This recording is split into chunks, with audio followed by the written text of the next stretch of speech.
says, Eric, I'm going to quit. I'm hearing all of this over the radio. I'm hearing all this violence and shots fired. I can't do this.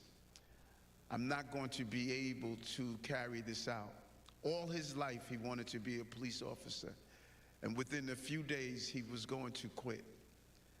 When I hung up the phone, I said, Bernard, please, just give it 1 week more. He says, okay, I'll try. But I knew what in his voice he was going to quit. I decided to get dressed. It was a snowy night. I got dressed and I met him on his post. And I walked his post with him that entire night. And I said, Bernard, say hello to people. Stop in the stores and chat with people. Say have a good day. Say Merry Christmas.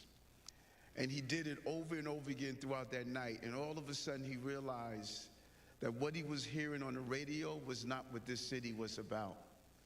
People were happy to see him. They said, thank you, officer. Have a safe tour, officer. About 2 weeks later, we were driving through the precinct off duty. And he says, Eric, you see this precinct? These are my streets. I protect these streets. I decide safety on the street. He went from a scared young man to a well-tuned police officer. And you're going to feel that way while on patrol. You're going to feel as though there are those who don't want you there. You're going to focus on those who are going to be angry, those who are going to tweet about you. But trust me when I tell you, your one good morning, people will remember that for their entire day. You find a lost child, that family and that block will always think about you. You are the one that responds to a robbery victim and show them the compassion that they deserve. They will always remember that. You are our ambassadors to what this city is. That uniform means so much to so many people. That is why the commissioner and I had a full frontal approach to addressing the hemorrhaging of police officers in our city and in our country. We're now seeing new numbers, moving in a new direction. As she indicated, close to 700 are joining us today to match the over 2,000 that came in place previously. We're moving back to the numbers that we know we could have to make sure this city is safe as we deal with all of the challenges that law enforcement must face.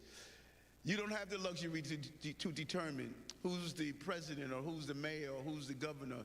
You must be consistent throughout your entire career and continue to follow the laws. We sit under the tree of freedom because you water that tree with your blood, sweat, and tears. That is the cornerstone of who and what we are. There's no question when I talk to my colleagues across the entire country about which city is the best. They debate about the second and the third, but everyone looks towards me and they say no one can argue. New York City is the best city on the globe, and it's a privilege and an honor to serve as a member of the New York City Police Department. When you travel across the country, you're going to see people look at you in awe for the roles that you are about to place. And as I look throughout this crowd, I want to say thank you to the recruitment unit. This class is diverse in languages and ethnicities and culture. Women and men coming together to do the role and the job of the men and women of the New York City Police Department. Great career.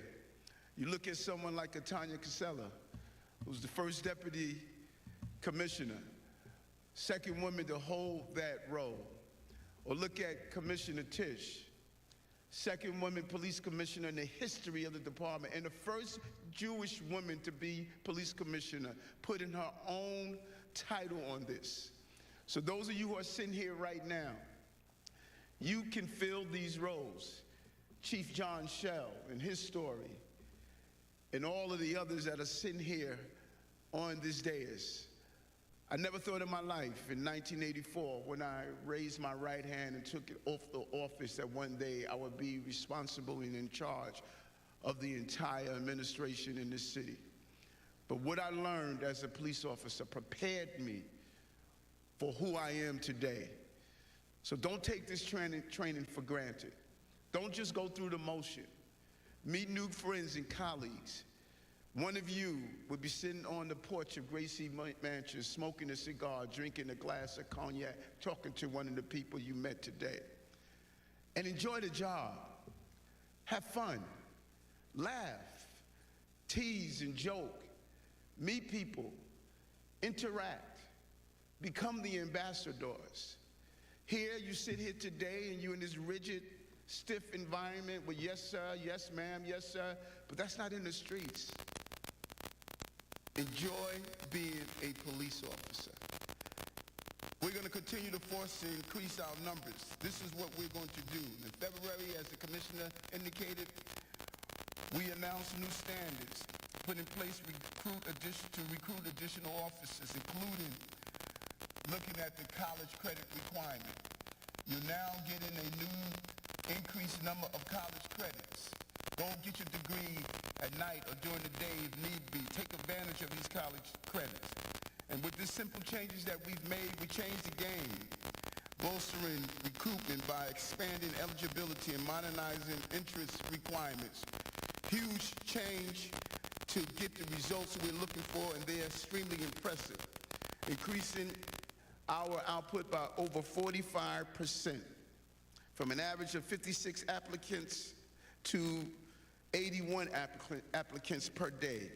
And since we announced new changes to required college credits in February, over 9,700 new filers have applied to take the police officer exam. This is a testament of how many people want to join the rank and file of this department. And we're looking forward to more changes. The other half of the equation is funding. You have to invest in public safety, and we're doing just that. In this year's budget, it includes $3.4 billion for approximately 34,000 police officers, including 4 academy classes. These are record numbers that we are showing. The expansion of eligibility, combined with our financial commitment, puts New York City on track back to 35,000 police officers by 2026. Think about that for a moment. 35,000 partners, 35,000 public servants that's protecting our city, 35,000 that are going to ensure we remain the safest big city in America, to deal with protests, to deal with terrorism, to deal with those who want to harm innocent people, to deal with ensuring that lost children, children who need support, families who need support would be there.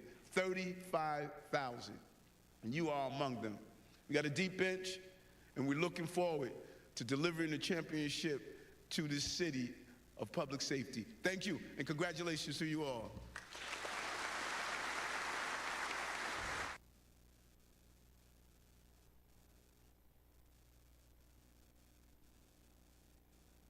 Nous t'attendons magistrat New York là qui t'a expliqué programme que yo gagné formation policier ça qui gagne rapport avec les questions de sécurité dans la ville de New York côté que souvent ou dit des informations qu'il y a il faut comprendre que New York son ville c'est crime seulement qu'il a dans son ville insécurité a dominé selon magistrat ville là lui présenter un tableau tout à fait différent de ça que certaines autorités ou certaines informations cap véhiculées et il pointer sous une série de médias il dit ça que vous entendez une radio avec expérience qu'elle a fait avec une responsable de la police dans la New York qui était annoncé le démission parce que le pas capable Kembi encore par rapport à mauvaise nouvelle qu'il attendait sous institution policière là mais il montrer et que ça que la vive dans la rue ça vivre avec citoyens les différents de ça que l'attendait dans certaines stations de radio ça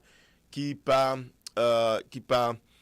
matché mais souvent on comprendre que autorité yo fait yo idée de ça que yo gagnant mieux comme information la presse là lui-même lui fait l'idée de ça gagnant mieux comme information ou capable dire quelque part pas gagne qui gagne tort yo seulement pas carré jeune qu'elle sous ça un point commun yo pas carré jeune son terrain d'entente parce que souvent autorité a toujours quoi que la presse la bail information qui contraire à ça que le fait, c'est parce que li paraît même la presse là lui-même li quoi que les autorités a dit de bagaille qui pas aller dans sens pa yo, c'est parce que yo pas remen den yon vin pas remen l'autre, c'est comme ça situation a développé à travers le monde qui fait souvent il y a un journaliste qui exposé à des actes d'insécurité parce que il y a une autorité qui a pu pointer du doigt travail que vous fait comme quoi yo pas remen travail journaliste yo fait ou bien